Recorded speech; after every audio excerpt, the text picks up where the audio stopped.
where you see the passing of time. The crowds in St. Peter's Square are praying like mad for the Pope's light. Where moments refuse to die. This is a momentous hour in world history. This is the invasion of Hitler's Europe. And where victory lives on. Plenty of girls are being kissed by plenty of boys they don't know, and they do not care. You can love it, hate it, embrace it, or turn away. Lenin was shot to death late last night outside his apartment building. But it is a past we all share. Come on out here and give me a salute. Big Navy salute. This is where yesterday has a home, where we wonder what it was like back then. Go forward, knights, in safety. And not too long ago. His spirit must live on. It's where history has its place and where the past comes alive. The History Channel.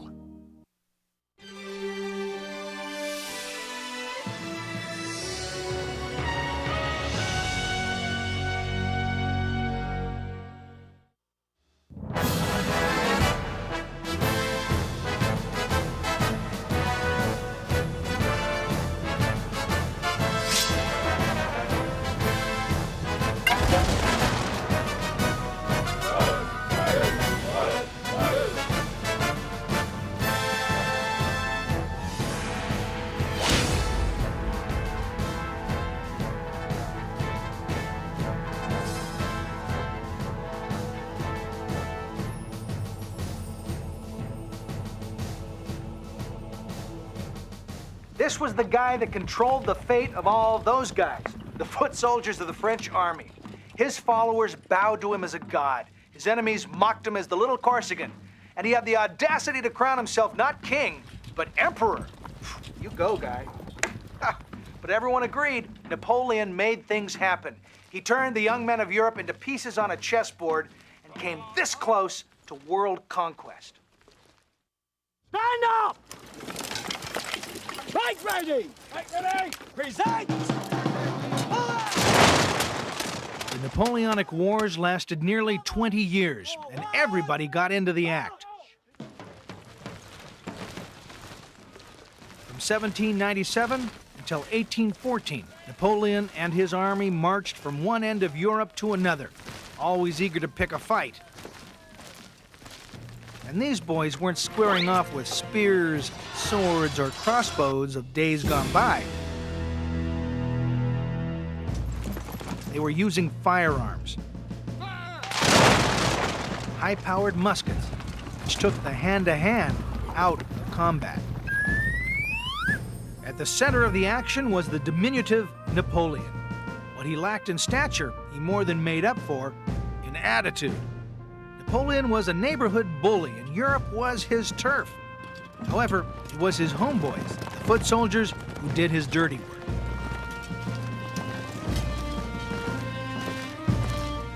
Time and again, Napoleon's men attacked anyone whose country was ripe for plucking. Britain, Spain, Prussia, Russia. You get the idea. Finally, everybody else in Europe had had enough of this pesky little emperor and decided to gang up against him. Whether they battled for or against him, infantry of the day came to be known as Napoleonic foot soldiers. No matter who they fought for, these men shared a lot in common. For one thing, they were all decked out in fashions reminiscent of the Beatles' Sgt. Pepper phase. For another, they were determined to make their brief, miserable lives as comfortable as possible. I'll have some of that bread, Corporal. Food, drink, and an escape from battle were always high on the list. These men faced life and death with a fatalism hard for us modern folk to fathom. This was a time when few lived past 40. When the adage, eat, drink, and be merry because tomorrow we die, was all too true. Life in general at this period of history was pretty brutal. People didn't survive very long. There were a lot of diseases and other things that took the life of people well before the age of 40. And so there was a fatalism about anything that you did. And going into the Army was just one more way to experience life before you inevitably died. Pretty depressing stuff. But then, no one ever said that war was pretty. So how did Napoleon and his fellow leaders go about filling their ranks? Just where did these lambs to the slaughter come from? Well, in 1800, soldiering, with the exception of officers, was a decidedly dishonorable profession. In England, the infantry was so despised that the recruiters gladly plundered the depths of society, the slime at the bottom of the puddle. Generally, it was someone who was virtually in the street starving, had been forced into the army because of being a criminal, or had been tricked into the army by a recruiting sergeant. Recruiters used all their wiles to attract potential customers, displaying the dashing uniforms, playing up the romance of service in the army. Hey boy, come here, I'd like to talk to you about it. And I think ignorance was a prerequisite as well. Sergeants traveled the countryside imploring locals to escape their lives of poverty and despair. Hear ye! Tired of your poor, pathetic life? Is your master too severe? How about your wife? Forget about them! This is your opportunity of a lifetime. A chance to see the world and get rich. Rich! Rich! Be all that you can be. Join the British Army today! Not responsible for death, mutilation, or missing body parts. In the British Army, many outcasts found their first, last, and only home. The regiment became their family, officers their parents. Tens of thousands of backward illiterates became the army that would topple Napoleon. The Brits took great pride in their newfound mission and their fancy duds. The typical British foot soldier cut a striking figure in his red service jacket and gray linen pants. His French counterpart was an equally dashing fellow, clad in a blue jacket with white trousers. Both carried flintlock muskets, imposing 17-inch bayonets and swords. And both believed full well that when heading off to kill or be killed, you should always look your best.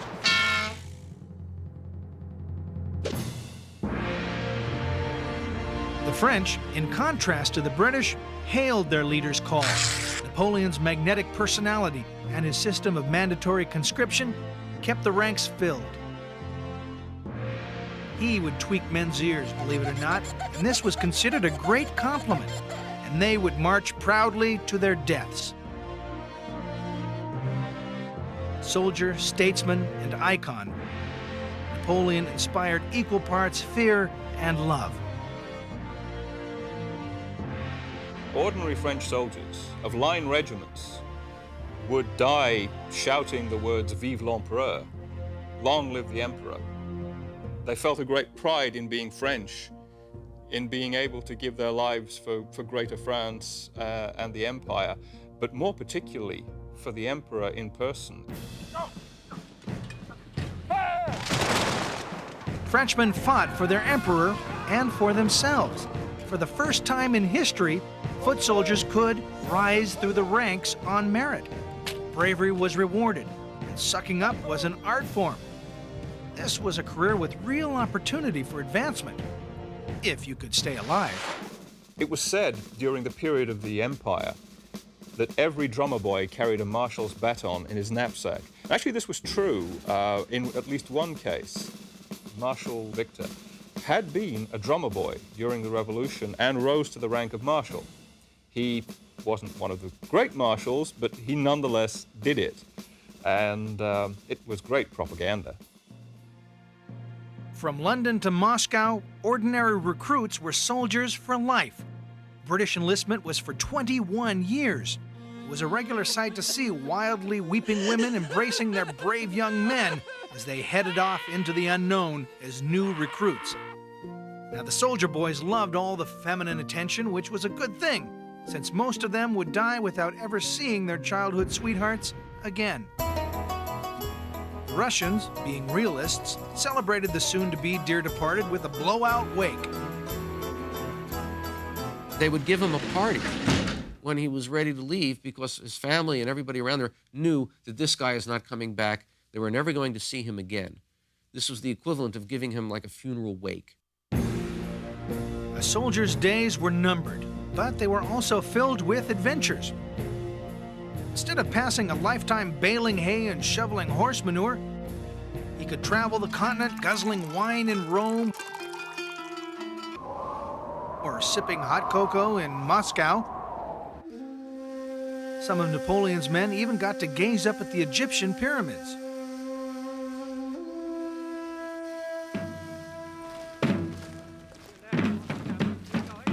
By joining the army, these men had cast off their old lives forever. Transformed as if by magic, soldiers across Europe shared a belief that the uniform they wore somehow made them special. Before, if they assaulted or murdered, they'd be thrown in jail. Now, they could go berserk and be called heroes. C'est la vie.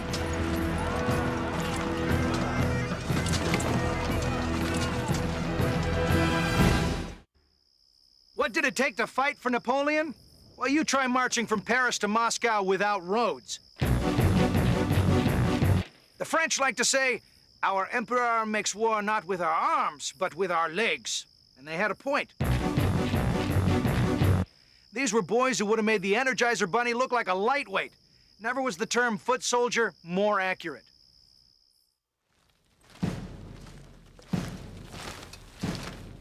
At the height of his power, Napoleon's influence spread over more of Europe than either the Caesars or Charlemagne.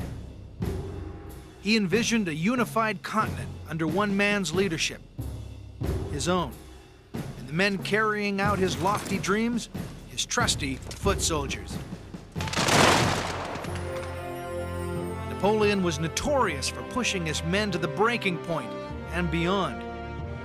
Forced marches of 20 miles a day were common. And in a crunch, armies might cover twice that distance and then be thrown into battle.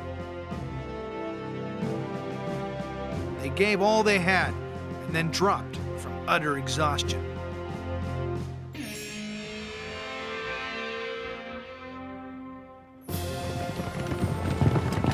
These were big armies. If you stood still and watched one pass, you could be standing there 3 days.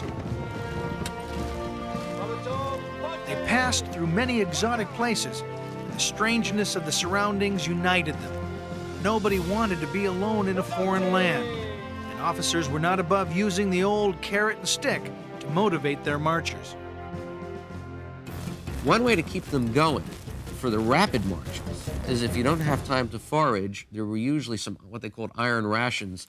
They were carried in the knapsacks with the soldiers, and they normally weren't permitted to eat them until they were getting close to the enemy. Nothing, not the fear of death nor the lure of a woman's touch, occupied the soldiers' minds more than food. There was never enough. And remember, these guys were French, the same folks who brought us filet mignon, duck à l'orange, crème brûlée, and of course, the Napoleon. These poor souls weren't looking for fancy French cuisine. They were so hungry, they'd attack the ground with bayonets, searching for potatoes buried by local farmers, with visions of soufflés dancing in their heads. Even in the best of times, rations were insufficient. In the worst of times, anything went. It's a pig. Pigs, chickens, wild boars, you name it. If they could catch it, they would eat it.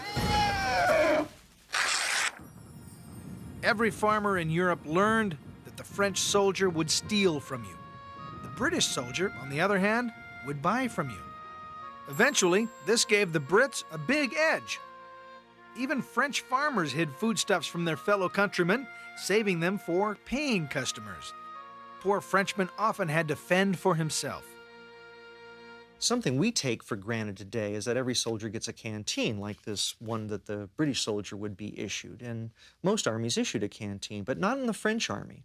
In the French army, you either got a captured canteen from somebody or you made do. What this meant was that if you went out and bought wine, you kept the bottle and you used that as your canteen on campaign. French and British alike made their long treks accompanied by great clouds of women and children known as camp followers. For every 100 men, 6 wives, chosen by lottery, were allowed to join the caravan. Married and therefore considered women of decent character, these lottery brides cooked, cleaned, sewed, and nursed for the entire regiment. After battles, the lucky ladies got to search through the corpses for their dead or dying husbands. Now my question is this: did these women actually win the lottery or lose it?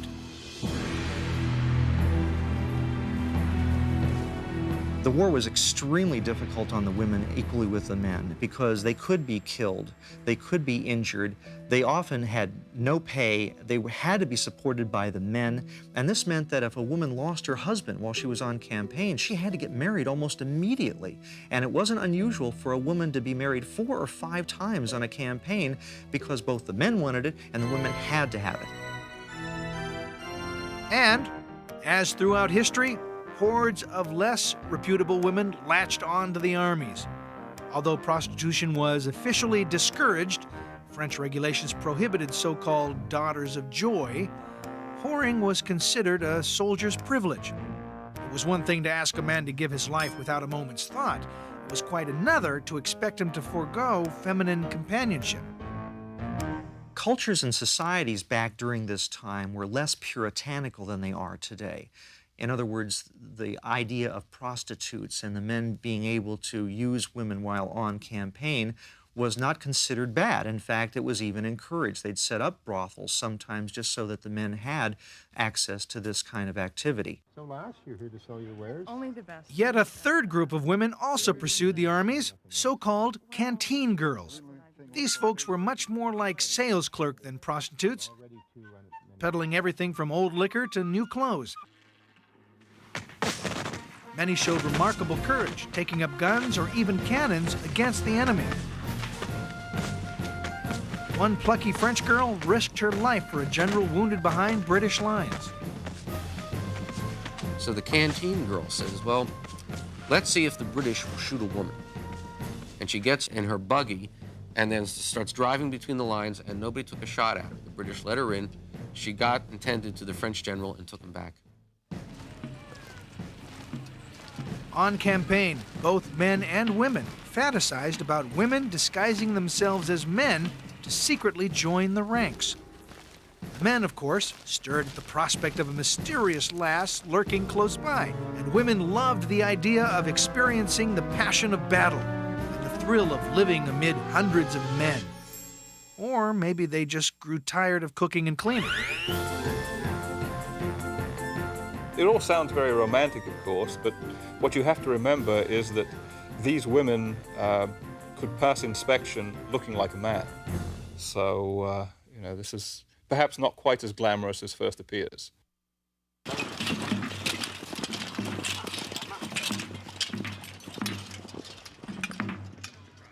The reality of being a foot soldier was often something less than what the press agents would have you believe. No surprise there. Perhaps the only thing the soldiers and their women could count on was hard-fought material gain. Call it plunder, call it the spoils of war. Few delights matched robbing your enemies after besting them in battle.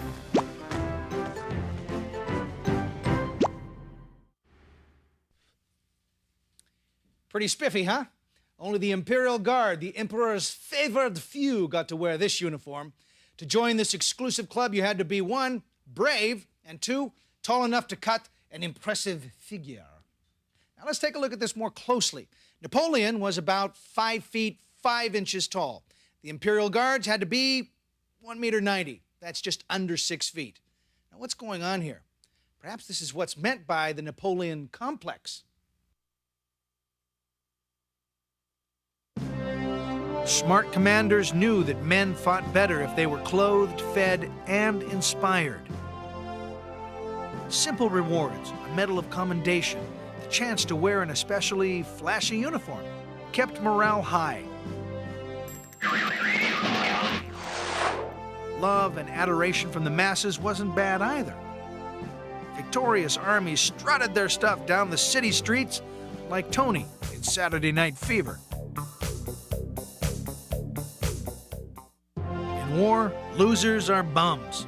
Winners are heroes. The French, especially, basked in the reflected glow of Napoleon's glory. Foot soldiers, formerly the riffraff of society, rose to the exalted status of pop icons. Being a soldier in Napoleonic France was the equivalent today of being a rock musician or a movie star. The people who were lauded, the people who were most admired by the population in general, and certainly by the women, were the soldiers. Attracting women was why many men signed up in the first place. The gentler sex went wild for those snazzy uniforms and the courageous boys inside them. At home and abroad, soldiers confronted the advances of amorous admirers. One young man, a rifleman named John Harris, fell for a very handsome, dark-eyed Spanish girl while on campaign in Lisbon. She beseeched him to desert his colors to marry her. She tried very hard, and her charms were very tempting, but ultimately Rifleman Harris had to say no and stuck with his unit. But it shows the kind of way that the men could be attracted to women, maybe even fall in love with them, which he admitted he did, but there was another girl in the next town.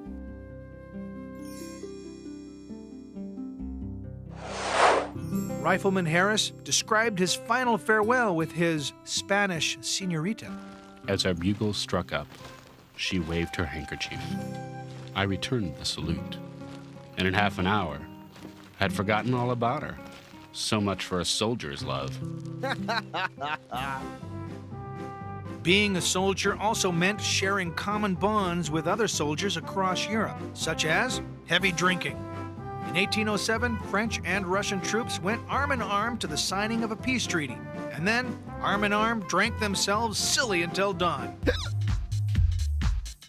For most of the Napoleonic Wars, they recognized the other guy not as a hated enemy, but a fellow professional doing his job.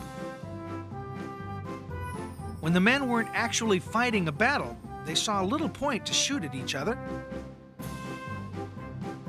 Soldiers on both sides would often establish a live and let live approach to combat. There was a case where the Duke of Wellington himself was coming up close to the lines, and someone from the French side took a shot at the Duke of Wellington. The French sergeant ran up to the Frenchman who'd fired at the Duke of Wellington and started beating him up, and then called back to Wellington. "I'm sorry, monsieur," he said. "He's a new one. He doesn't know the rules around here." The rules also applied to building and maintaining morale. Music often served that purpose. On the march and in combat, patriotic tunes boosted spirits, inspiring men to give their all.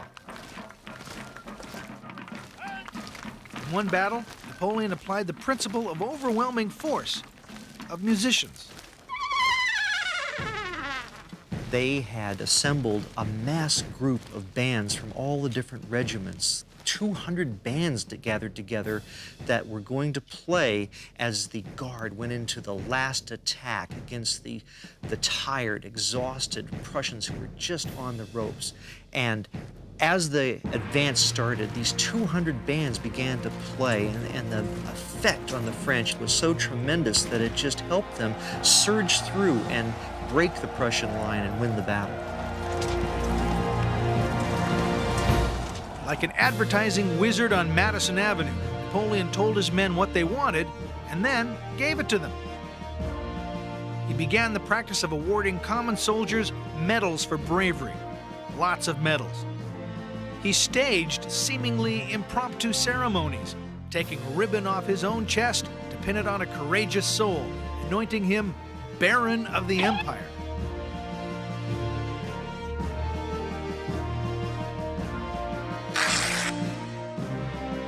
column moved on, a new brigade was treated to a repeat of the spontaneous gesture, until by day's end, dozens of medals had passed hands.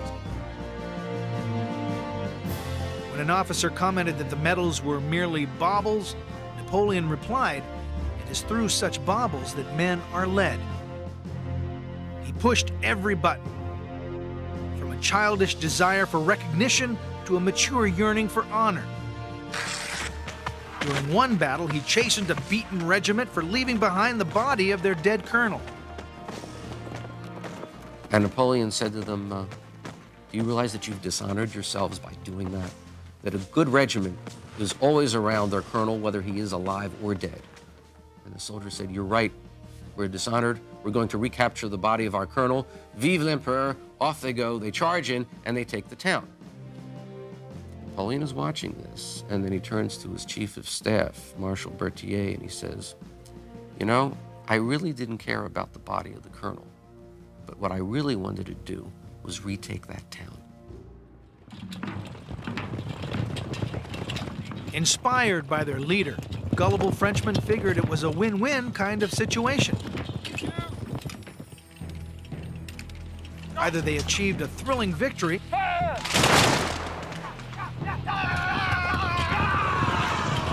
or died a heroic death.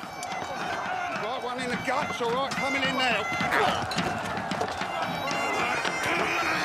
When all else failed, Napoleon and his rivals played the greed card, enticing their men with the prospect of attaining wealth beyond their wildest dreams. Wanton theft and destruction were sure to brighten any soldier's day.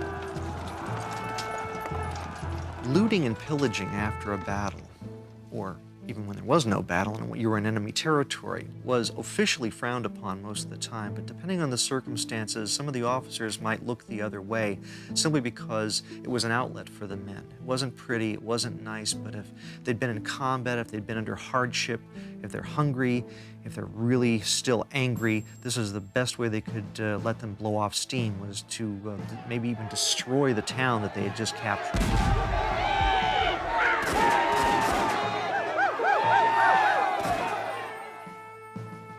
As they had for centuries, the soldiers delighted in pillaging.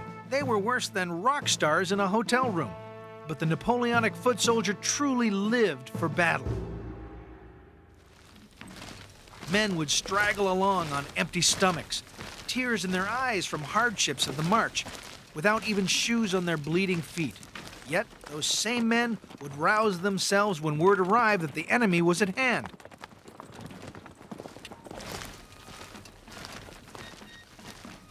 These men were professionals who, despite the protests of their bruised and battered bodies, knew they had a job to do.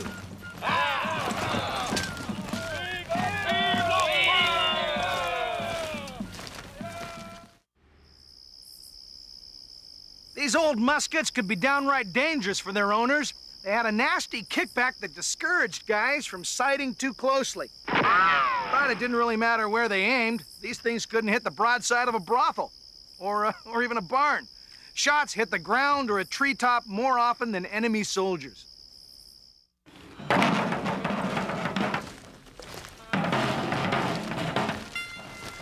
Foot soldiers approached battle with mixed feelings. They yearned for the thrill of their lives, lives that unfortunately might end at any moment. Many felt heightened senses, aware that every experience, the warmth of the sun, the beauty of the landscape, could be their last. The key to a foot soldier's survival lay in his weapon. The British favored their Brown Bess musket, while the French carried their Charleville musket. These flintlock muskets were not only inaccurate, but painfully slow to load. The flintlock was over 150 years old by 1800, and a soldier still had to pour powder and a lead ball down the barrel before he could aim and fire. Remember, this was happening while the enemy was charging at you. There was no magazine to slap into place. These bad boys fired at a rate of once every 20 seconds at best.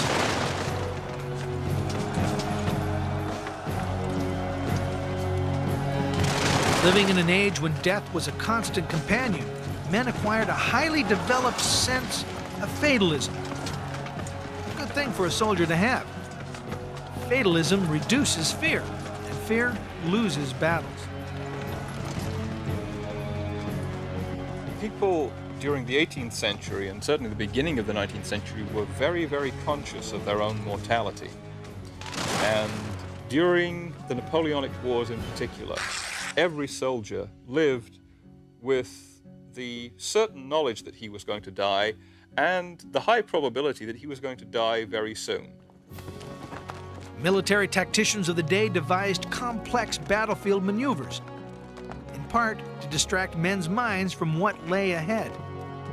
Peloton, gardez-vous! Quelle est la ligne?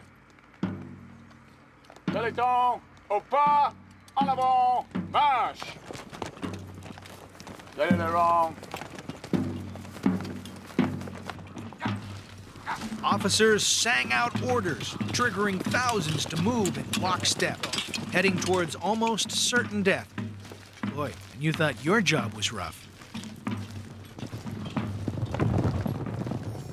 A distant cloud of dust was usually the first sign of the enemy, and the beginning of an elaborate game of chicken.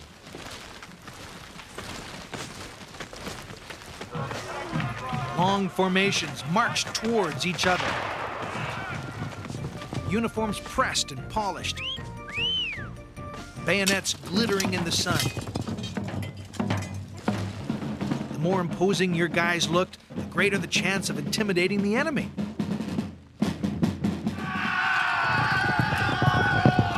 And then, all at once, they reached firing range.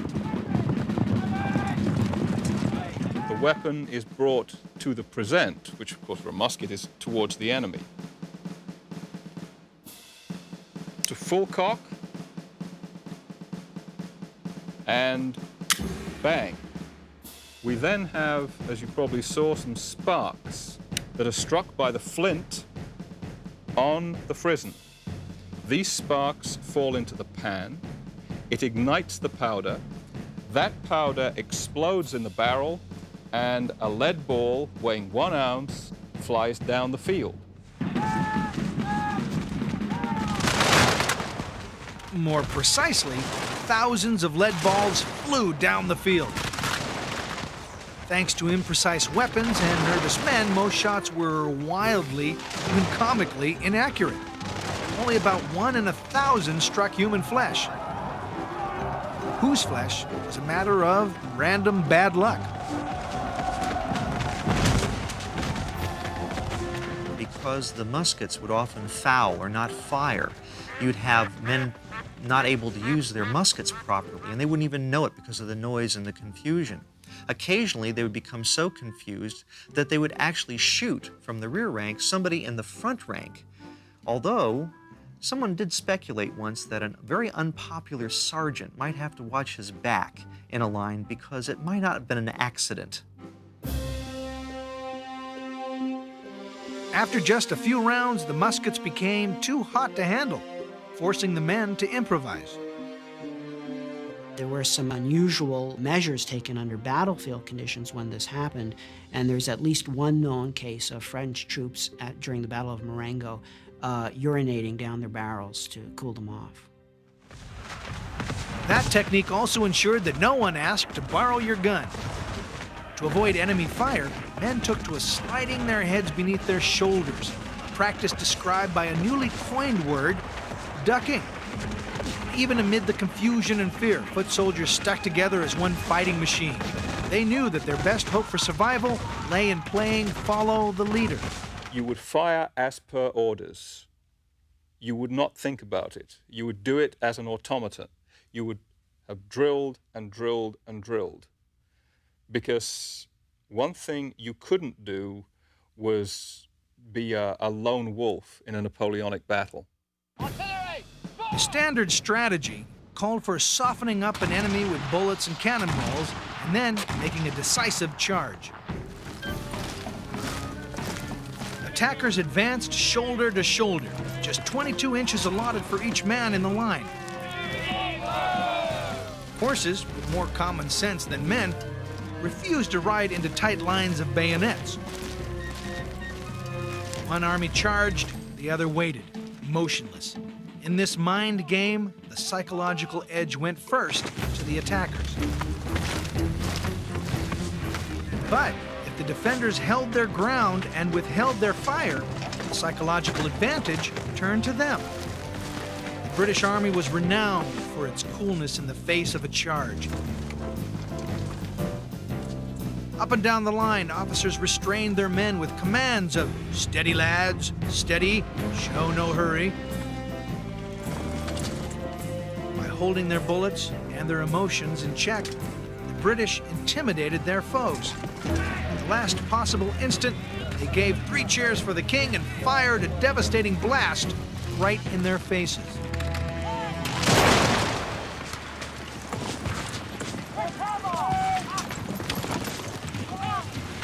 The enemy in disarray, British troops lowered bayonets and commenced their charge.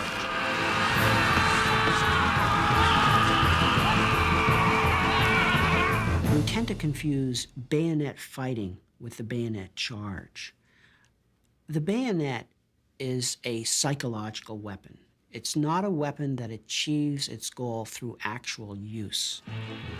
One of the scariest, most horrific experiences a soldier could endure was during the last moments, the last few seconds of an enemy bayonet charge. In that situation, the defenders would invariably break. The Hollywood cliché of bayonets clashing is a fiction. Bayonet wounds were rare and seen only in the backs of fleeing soldiers. As for the wounded, probably no movie has ever shown just how gruesome things could get. One of the few ways they had to treat wounds was through amputation. They knew about infection, they didn't know how to stop it, and so therefore they would amputate a limb. And because they didn't have anesthetics or a way to numb the area, they would saw it off with the man awake and being held down by his comrades or orderlies.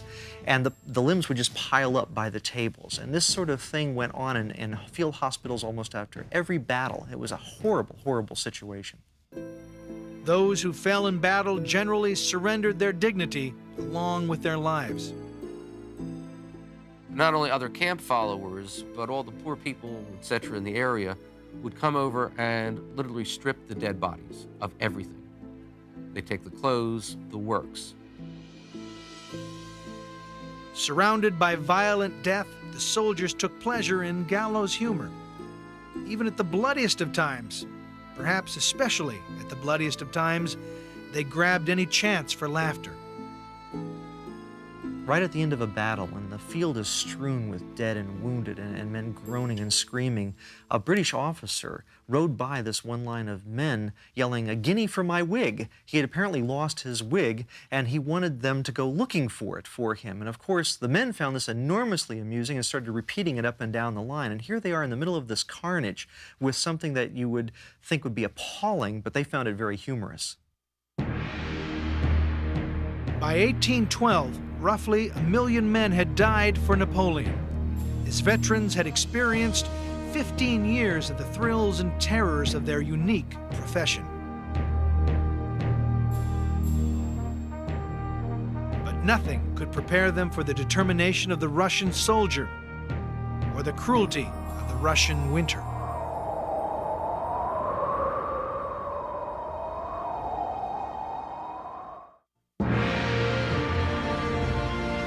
In war, as in most things, success breeds success.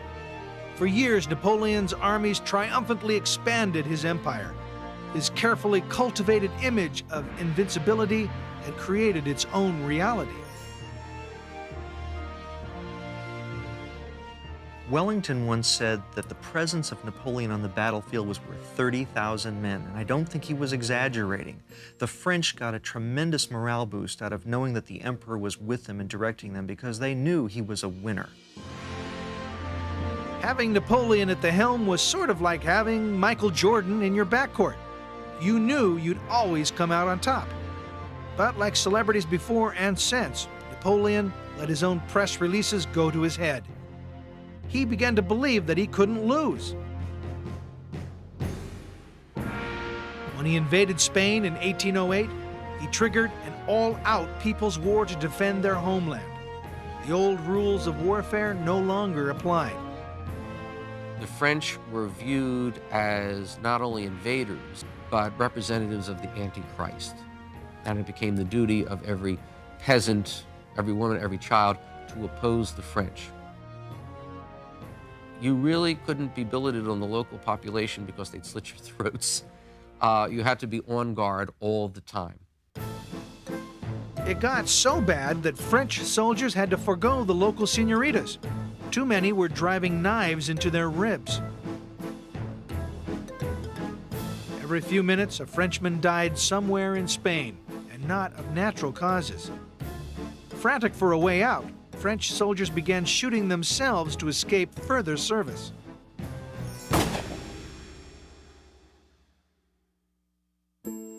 The French have always been wedded to the idea of la gloire, as they call it, the idea of glory in battle. Napoleon himself described the French army as being more than men in victory. He also said they are worse than women in defeat, which basically means that if they see everything going wrong, then it will fall apart. At times, the French deserted en masse, as they would famously later at Waterloo. But in 1812, Napoleon still commanded the personal loyalty of the vast majority of his troops. When he said go invade Russia, they jumped. The problem was, he hadn't reckoned with the zeal of Cossacks fighting in defense of Mother Russia.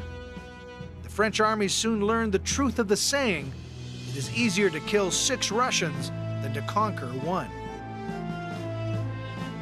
The Russians would be lying down pretending they were dead, and a unit would pass through them, and then the Russians would jump up and shoot the French in the back. So consequently, during battles, the French learned about this, and they learned that don't leave any live Russians in your rear. The French instituted a policy of no prisoners, a tidy euphemism for bayoneting to death hundreds of Russian prisoners.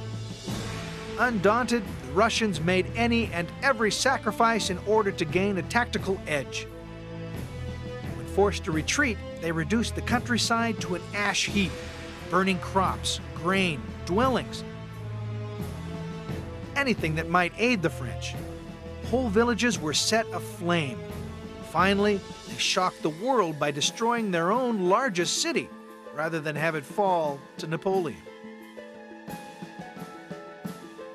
The burning of Moscow really ushered in a new type of warfare. This is the first time that the people who controlled the town, it was their territory, decided to evacuate the people and destroy it so it could not be used by the enemy and therefore deny him an important base for supplies and for shelter.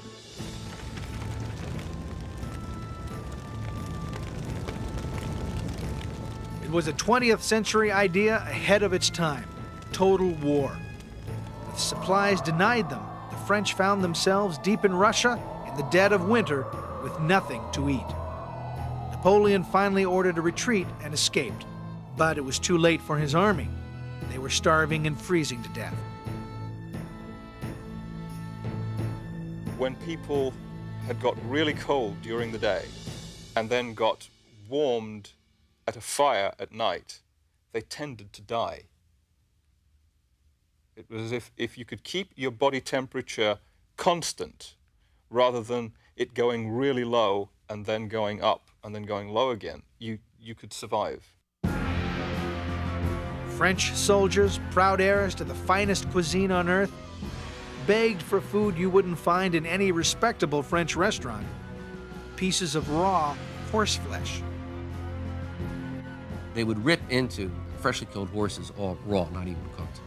Other times, to try to survive, they'd also go to the horses and cut the veins of the horses and drink the blood, sucking it right out of the horse. I mean, this is how bad it got. 140,000 men began the retreat from Moscow. Just 25,000 escaped with their lives. Napoleon Bonaparte, master strategist, had bungled the job. and his foot soldiers had paid the price.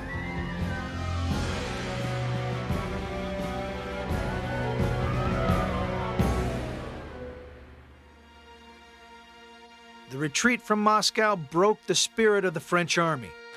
But not until 3 years later, at Waterloo in 1815, would Napoleon suffer his final defeat, crushed by the English. For the common soldier of the British Army, Waterloo capped an astonishing transformation. They had started as the dregs of society, unknown and unwanted. They ended as honored warriors.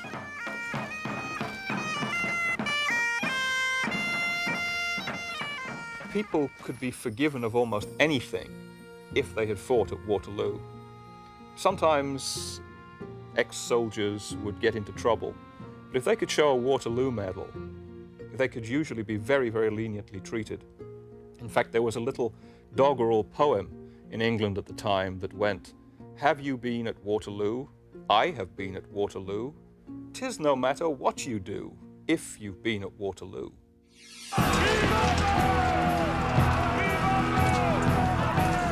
Survivors recalled their soldiering days as highlights. Those who perished wished fervently that they would be remembered. Whatever his fate, the foot soldier achieved a kind of immortality. A song of the period says it well. Of wine, women, and powder he never was afraid. Storm the trenches, court the wenches, love the rattle of a battle. Dies with glory, lives in story.